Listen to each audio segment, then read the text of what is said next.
Size sağlık olsun.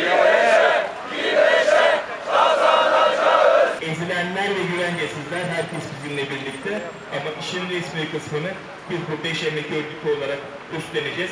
Dünyada barış için, gerçek bir demokrasi için 1 Mayıs meydanlarında birleşmeye ve bu düzeni değiştirmeye çağırıyoruz.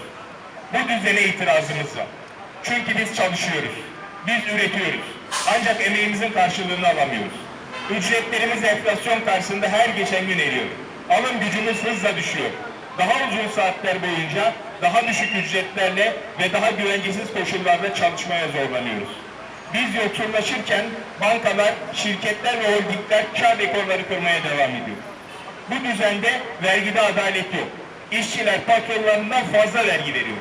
Devletin hazinesinin büyük bir bölümü yoksul ile zenginin aynı oranda ödediği dolaylı vergilerle dolduruluyor. Vergide adalet, vergide adalet, vergide adalet. Bu düzende bizden alınan vergiler de bizim için harcanmıyor. Çocuk kalmayan gençlere yurt dışına çıkmak dışında bir hayal bırakmıyor.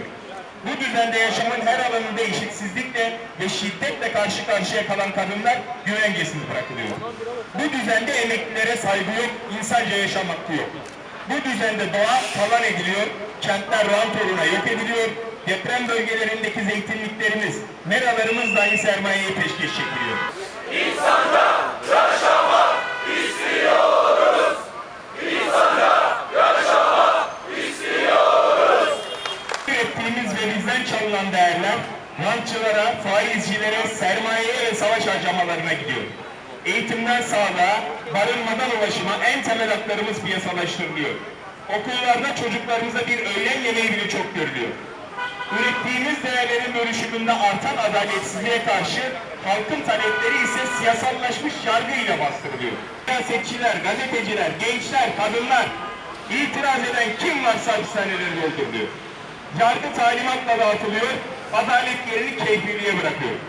Senlik anlaşma ve grev hakkı gasp ediliyor. Toplu satış sözleşmeleriyle kamu emekçileri ve emekliler yoksulluğa ve sefalete mahkum ediliyor. KHK'larla hukuksuzca ihraç edilen on binlerce kamu emekçisi aradan geçen 10 yıla rağmen hala görevlerine iade edilmiyor. Bu düzende demokrasi yok. Bu düzende muhalefete ve itiraza yer yok. Bizler her zaman barışı savunmaya, daha da önemlisi barışı birlikte inşa etmek için mücadeleye devam edeceğiz. Kapitalist sistem bugün dünya halklarına savaş, barbarlık, yoksulluk ve diktatörlük dayatıyor. Özellikle Amerikan emperyalizmi, ABD emperyalizmi ve İsrail'in bölgemizde artan saldırganlığı, hukuk tanımaz bir devletin ne kadar tehlikeli bir suç örgütüne dönüşebileceğini gösteriyor ve tüm dünya halkları için tehlikeli bir model olarak karşımıza çıkıyor. Terk örgütlenelim. Bugün ayrıştırmaya, bölmeye, yalnızlaştırmaya karşı birlikte durmanın, birlikte üretmenin, birlikte mücadele etmenin zamanıdır. Gücümüzün birliğimizden geldiğini Türkiye'nin dört bir yanındaki 1 Mayıs alanlarında gösterelim. 1 Mayıs birlik, mücadele ve dayanışma gününde çağrımızı omuz omuza yükseltelim. Birleşelim, değiştirelim. Yaşasın 1 Mayıs, Vijiyek Bulan! Yaşasın 1 Mayıs!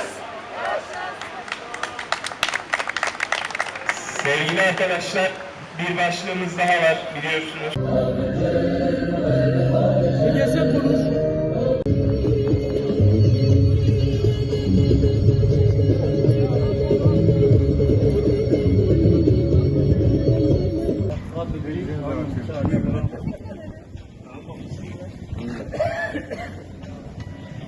Yarın 1 Mayıs'ta biz bekliyoruz alanlara.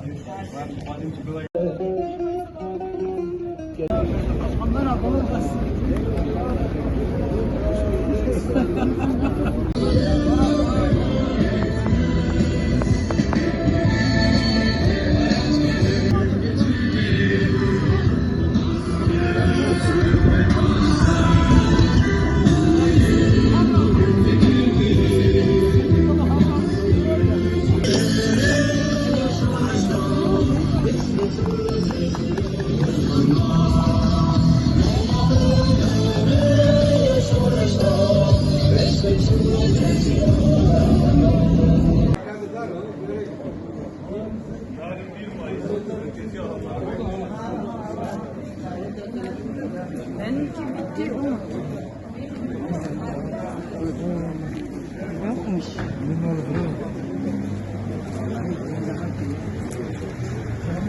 Yarın 1 Mayıs Kadıköy'de.